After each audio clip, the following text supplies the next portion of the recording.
அனைவருக்கும் வணக்கம். இன்னைக்கு நம்ம குடும்ப ஒற்றுமை பற்றி பேசலாம். குடும்ப ஒற்றுமையாக இருக்கணும். அதுக்கு என்ன பண்ணணும்? வீட்டில் சண்டையே வரக்கூடாது. அப்படி இருந்தால் குடும்பம் ஒற்றுமையாக இருக்கும். ஆனால் இப்போ இருக்க காலகட்டத்தில் கண்டிப்பாக சொத்து பிரச்சனை, மெயின் வர்றது சொத்து பிரச்சனை. இதால தான் வீட்டில் இருக்க எல்லாருக்குள்ளேயும் சண்டை வருது. அண்ணன் தம்பிக்குள்ளே சண்டை வருது. அப்புறமா வீட்டில் இருக்காங்கள அக்கா தங்கச்சிக்குள்ளே சண்டை வருது. இந்த மாதிரி வரதெல்லாம் பணம், சொத்து, நகை இந்த மாதிரி சம்மந்தப்பட்ட பிரச்சனையால தான் வீட்டில் சண்டை. அதனால் ஒருத்தருக்கு ஒருத்தர் பேசாமல் இருக்கிறது. ஒரே ஊரில் இருப்பாங்க, ஆனால் பார்ப்பாங்க, பேச மாட்டாங்க. உள்ளுக்குள்ளே இவ்வளோ அன்பு இருக்கும், ஆனால் வெளியில் காட்ட மாட்டாங்க. எதிரி மாதிரி பார்ப்பாங்க. ஒரு ஃபங்க்ஷன் போனால் கூட யாரோ மாதிரி போவாங்க. அப்போ மனசு கஷ்டமாக இருக்கும். அந்த மாதிரி வீட்டில் குடும்பத்துக்குள்ள பிரச்சனை வரக்கூடாது. சண்டை சச்சரவுலாம் இல்லாமல் வீடு, குடும்பம் ஒரு கோவிலாக இருக்கணும். குடும்பம் ஒற்றுமையாக இருக்கணும். அப்படின்னா குடும்பத்தில் எந்த பிரச்சனையுமே இருக்கக்கூடாது. அப்படின்னா ஈஸியானது தான் கசப்பான வேப்பிலை. இந்த கசப்பான சம்பவத்தை எல்லாம் வெளியில் அனுப்பக்கூடிய கசப்பான வேப்பிலை. வேப்பிலை வச்சு தான் நம்ம இன்னைக்கு ஒரு சில ரெமெடி உங்ககிட்ட சொல்ல போகிறேன். வேப்பிலை அம்மனுடைய ஸ்வரூபம். நம்ம வேப்பிலை மரத்தை அம்மனா நினச்சி கும்பிடுவோம். ஆடி மாதத்தெல்லாம் பயங்கரமாக விசேஷமாக நம்ம கொண்டாடுவோம். வேப்பிலை இல்லாமல் அம்மனுக்கு பூஜை நிறைவடையாது. கம்பல்சரி அந்த சூளத்தில் வேப்பிலை குத்திருப்பாங்க. வேப்பிலை ஆடையெல்லாம் போட்டு நம்ம பெரிய பாளையத்தெல்லாம் பார்த்துருக்கீங்க. விரதத்தெல்லாம் அவங்களோட வேண்டுதலெல்லாம் நிறைவேற்றுவார்கள். வேப்பிலைக்கு அந்த அளவுக்கு மகத்துவம். அந்த வேப்பிலை வச்சு நம்ம வீட்டில் ஒரு சில பரிகாரம் பண்ணால் நம்ம லைஃப்பில் குடும்பத்தில் எந்த பிரச்சனையும் இருக்காது. சந்தோஷமாக இருக்கலாம். செய்வினை கோளாறு, திருஷ்டி, பொறாமை எல்லாமே காணாமல் போயிடும். அது எப்படின்றத நான் ஒன்று ஒன்றா உங்கள் கூட ஷேர் பண்ணிட்டு வரேன். குடும்பம் அப்படின்னா அதில் யார்? அண்ணன் தம்பிக்கு இடையில் தகராறு, அக்கா தங்கச்சிக்கு இடையில் தகராறு. அதாவது இப்போ நான் சொன்னேன் பார்த்தீங்களா, இதே தான். இதுக்கு என்ன பண்ணணும்? நம்ம குடும்பத்தில் இருக்கவங்க அத்தனை பேருமே ஃபஸ்ட்டு ஒருத்தருக்கு ஒருத்தர் விட்டு கொடுக்கணுங்க. விட்டு கொடுத்துட்டு போனாலே அங்கே பிரச்சனையே வராது. பரவாயில்ல, நம்ம அண்ணன் தானே விட்டு கொடு, நம்ம தங்கச்சி தானே விட்டு கொடு, நம்ம அக்கா தானே, நம்ம தம்பி தானே, நம்ம பக்கத்து வீடு தானே, அந்த மாதிரி. அதாவது அவங்களுடைய தப்பை அவங்க திருத்திக்கிட்டா பிரச்சனையே வராதுங்க.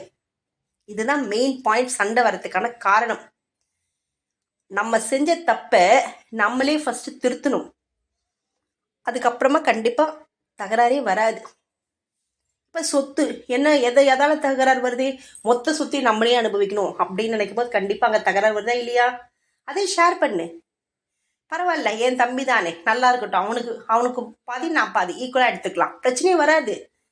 இப்ப அக்கா தங்கச்சி, பரவாயில்ல, என் தங்கச்சி தானே, ஏன் அக்கா தானே, விட்டு கொடுத்துட்டு போங்க. ஃபர்ஸ்ட் அந்த விட்டு கொடுக்கணுன்ற மனசு வரணும். ரெண்டாவது அந்த ஒரு பாசம் உள்ளேருந்து வரணும், உள்ளுணர்வுலேருந்து வரணும். வெளியில யார் சொல்லி வரக்கூடாது. நம்ம தக்கா, நம்ம தங்கச்சி, நம்ம அண்ணன் அப்படின்ற ஒரு பாசம் வரணும்.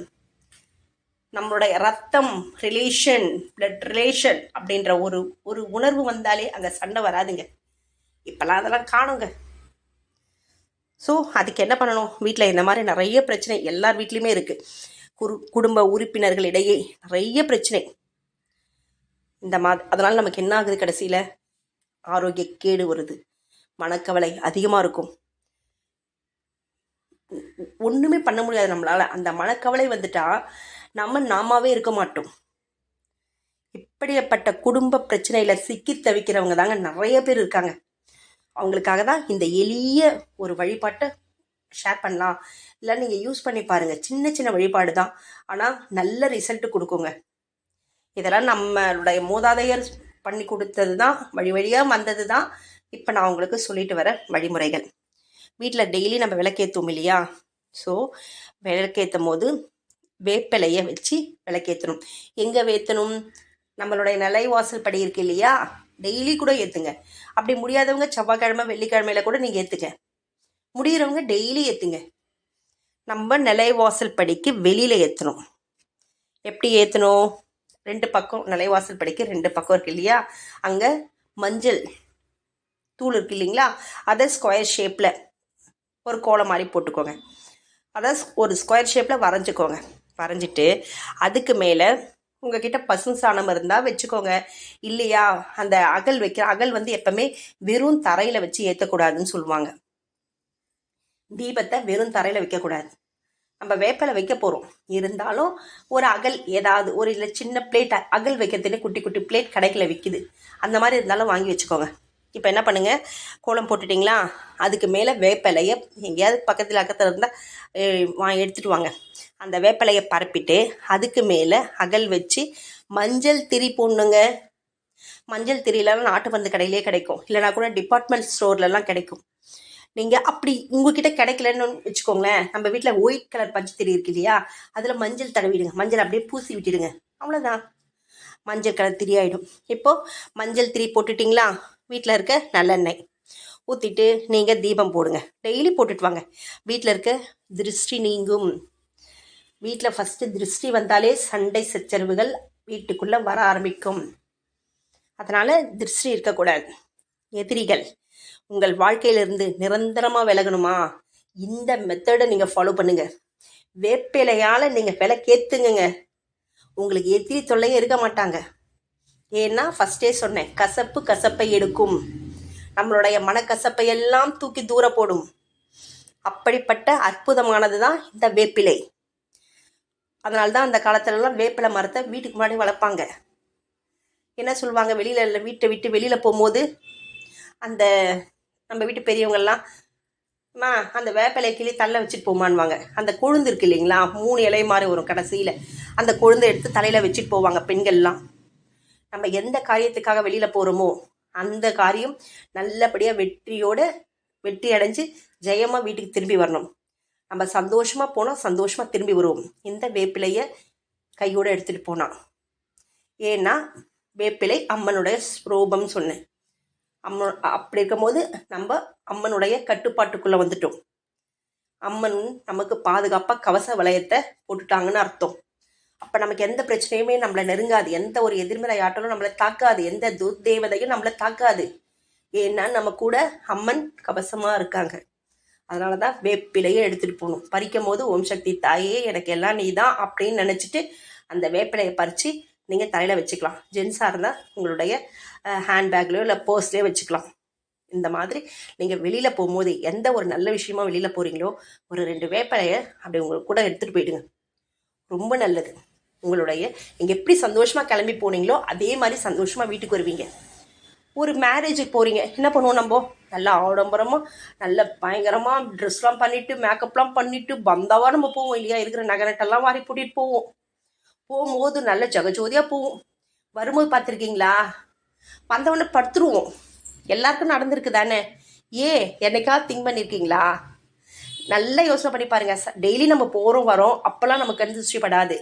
இந்த மாதிரி நல்ல பந்தாவா, அதாவது நான் சொல்கிறது அழகாக ரொம்ப ரிச்சாக, எப்படி சொல்கிறது, ஏதாவது மேக்கப்லாம் பண்ணி ட்ரெஸ்லாம் போட்டு நீங்கள் கண்ணாடி முன்னாடி ஒரு பட்டு புடவைலாம் கட்டி நின்று பாருங்களேன், அங்கே எப்படி தோற்றம் உங்களுக்கு தெரியும். சாதாரண வீட்டில் ஒரு சாதாரண சாரி கட்டி நின்று பாருங்களேன், அந்த தோற்றம் எப்படி தெரியும்னுட்டு. அப்போ எந்த தோற்றத்து மேலே கண்ணு திருஷ்டிப்படும்? அதே தான். இப்போ நீங்கள் மேரேஜுக்கு போகிறீங்க, அங்கே எல்லாருக்கூடையும் பேசுகிறீங்க, எல்லாருக்கூடையும் இது பண்ணுறீங்க.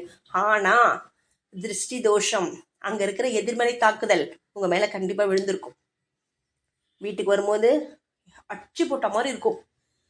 எப்படாப்பா வீட்டில் போய் படுக்க போகிறோன்ற ஒரு ஃபீலிங்ஸ் வரும். இருக்குங்களா? அந்த மாதிரி இருக்காது. எதுக்குன்னா இந்த வேப்பிலையை நீங்கள் போகும்போது 2 வேப்பிலை கிள்ளி உங்கள் கூட எடுத்துகிட்டு போயிடுங்க. உங்களுக்கு அந்த மாதிரி எந்த நெகட்டிவும் எந்த கன்சிஸ்டியும் எந்த எதிர்மறை தாக்குதலும் உங்களை நெருங்காது. அதுதான் சொன்னேன், கவசம் மாதிரி நம்மளை அந்த வேப்பிலை காப்பாற்றும். அந்த வட்டத்துக்குள்ளே நம்ம வந்துடுவோம், பாதுகாப்பு வளையத்துக்குள்ளே நம்ம எப்பவும் இருப்போம். அது மாதிரி இந்த மாதிரி பண்ணுங்க. நீங்கள் இந்த வேப்பிலைக்கு அவ்வளோ மகத்துவம் இருக்குது. இன்னும் வேப்பிலை பற்றி நிறைய இருக்குது, வீடியோ பெருசாகிடும், அந்த ஷார்ட்டாக முடிச்சிடறேன். இப்போ நீங்கள் என்ன பண்ணீங்க, வெளியில் வாசலில் ஸ்கொயர் ஷேப்பில் மஞ்சளால் ஸ்கொயர் ஷேப் வரைஞ்சிட்டிங்க. ஒரு தட்டு வச்சுக்கோங்க, ஒரு வேப்பிலை வச்சு ஒரு தட்டு அகல், அதுக்கு மேலே மஞ்சள் திரி போட்டு விளக்கு ஏற்றிடுங்க. 2 பக்கமும் ஏற்றிடுங்க. இதே மாதிரி டெய்லி ஏற்றிட்டு வாங்க. அதோட உங்களுக்கு உங்கள் வீட்டில் இருக்குது பார்த்தீங்களா சண்டை சச்சரவு பிரச்சனை, அதெல்லாம் கொஞ்சம் கொஞ்சமாக குறைய ஆரம்பிக்குங்க. உங்கள் சொந்தக்காருக்குள்ளே உங்கள் சொந்தக்காருக்கும் உங்களுக்கும் இருக்கிற அந்த பணக்கசப்பு நீங்கிடும். ஏற்றிட்டே வாங்க. இத்தனை வாரம் அத்தனை வாரம்லாம் கிடையாதுங்க. வெளியில் 2 விளக்கு எப்படியும் நம்ம நிலவாசலில் விளக்கேற்றுவோம். அது கீழே வேப்பிலை வைக்க போகிறீங்க. ஆனால் என்னென்னா அந்த மஞ்சள் கலரில் தான் நீங்கள் அந்த கோலம் போடணும், மஞ்சள் தூளில். அதனால் மஞ்சள் கலர். அப்புறம் மஞ்சளில் திரி போடணும். இது 2 தான் நீங்கள் பண்ண போகிறீங்க, வேறு ஒன்றும் இல்லை. டெய்லி ஏற்றிட்டு வாங்க. வேப்பிலை தானே நமக்கு அங்கங்கே எவ்வளோ கிடைக்குது, வழியிலெல்லாம் கிடைக்குது. அந்த மாதிரி வேப்பிலையை வச்சுட்டு இந்த மாதிரி நிலவாசலில் போட்டு வந்தீங்கன்னா உங்களுடைய வாழ்க்கையில் ஒற்றுமை மேம்படும். எந்த உறவாக இருந்தாலும் சரி, ஒற்றுமை மேம்படும். அதுக்கப்புறம் இந்த மாதிரி வெளியில் போயிட்டு வரும்போது அந்த வேப்பிலையை கிள்ளி தலையில் வச்சுக்கோங்க. நீங்கள் வெளியில் எதுக்காக போகிறீங்களோ அந்த நல்ல காரியம் ஜெயமாகும். அடுத்து முக்கியமானது இன்னொன்று என்ன அப்படின்னா, பெண்கள். இந்த பருவமடைந்த பெண்கள். இப்போல்லாம் யாருமே, முன்னெல்லாம் வீட்டில் இருப்போம், இப்போல்லாம் யாருமே வீட்டில் இருக்கிறது கிடையாது. எல்லா குழந்தைங்களும் என்ன பண்ணுறாங்க, காலேஜுக்கு போகணும், படிக்கணும். அப்படி கண்டிப்பாக பெண்கள் படிக்கணும், காலேஜுக்கு போகணும். நம்ம வீட்டிலலாம் பொத்திலாம் வைக்க முடியாது. இப்போ அந்த 3 நாள் 4 நாளில் லீவ்லாம் போட முடியாது. கண்டிப்பாக வெளியில் போய் தான் ஆகணும். ஸ்கூல் காலேஜுக்கு போயிட்டு தான் வரணும். அங்கே எப்படி இருக்குன்னு நமக்கு தெரியாது. அங்கே நெகட்டிவ் தாக்குதல் அதிகமாகவும் இருக்கலாம், துர்தேவதைகளும் அங்கே சுற்றலாம். அந்த மாதிரிலாம் இருக்கும்போது இந்த பருவமடைந்த பெண்கள் வீட்டை விட்டு வெளில போகிறாங்களா, 2 வேப்பிலையை கிள்ளி கூட வச்சுட்டு போங்க. அங்கே உங்களை எந்த ஒரு துர்தேவதையும் டெய்லி, நான் சொல்கிறது அந்த 3 நாள் மட்டும் கிடையாது, டெய்லி நீங்கள் வீட்டை விட்டு கிளம்புறீங்க அப்படின்னா வேப்பிலையை எடுத்துகிட்டு போங்க. எடுத்துகிட்டு போனீங்கன்னா உங்களுக்கு அது பாதுகாப்பு வளையமாக இருக்கும், கவசமாக காப்பாற்றும். நல்ல மாதிரி போயிட்டு நல்ல மாதிரி வருவீங்க. அந்த அந்த அந்த மாதிரி துர்தேவதையால் பாதிக்கப்பட்டால் என்னெல்லாம் நடக்கும்னு சொல்லிட்டு பெரிய சப்ஜெக்ட் அது. அதெல்லாம் நமக்கு வேண்டாம்.